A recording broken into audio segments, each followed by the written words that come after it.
Monsieur le président, monsieur le ministre, madame la présidente de commission, mes chers collègues, persuadé que l'agriculture et l'alimentation sont l'affaire de tous, le groupe Les Indépendants s'était mobilisé tout au long de l'examen de la loi Égalim pour défendre un modèle agricole économiquement viable et écologiquement responsable.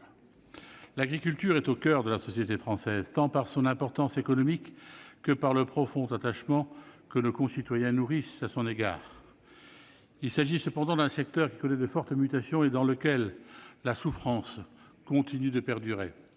Nous avions soutenu les ambitions de justice et de développement écologique portées par le projet de la loi Égalim. Plusieurs centaines de milliers d'agriculteurs sont directement concernés par cette loi et c'est l'ensemble des Français qui le sont indirectement. Ceci justifie que le Parlement soit particulièrement attentif aux effets de son application. L'agriculture française doit continuer d'évoluer pour continuer d'exceller. Ces évolutions ne sont pas seulement écologiques. Il est notamment nécessaire que les relations commerciales du secteur soient davantage améliorées et équilibrées. Le déséquilibre de ces relations s'est fait au détriment des agriculteurs qui ont vu leurs revenus s'amenuiser. Les difficultés économiques qu'ils rencontrent poussent certains d'entre eux à commettre l'irréparable. Il fallait donc œuvrer à rendre le revenu des agriculteurs plus juste. La logique promotionnelle contient le risque d'une rémunération au rabais. Pour en sortir, la loi Égalim prévoyait un strict encadrement des promotions, notamment leur limitation en volume. L'objectif est louable, mais il a un effet dévastateur sur les produits saisonniers pour lesquels la promotion représente une part essentielle des ventes. Des produits comme le foie gras ou le lapin ne sont achetés qu'à certaines périodes. Hors de ces périodes, seules les promotions sont à même de susciter l'achat.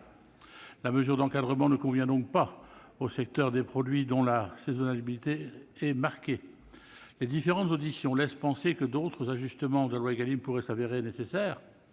Les mesures contenues dans cette proposition de loi ainsi que leur caractère limité démontrent l'attention que porte le Sénat au monde agricole, mais aussi son écoute et sa constructivité.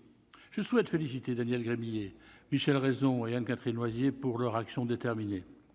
Le groupe Les Indépendants soutient les objectifs de cette proposition de loi. L'agriculture est l'un des atouts les plus précieux de notre pays. Nous souhaitons le voir prospérer et nous y travaillerons.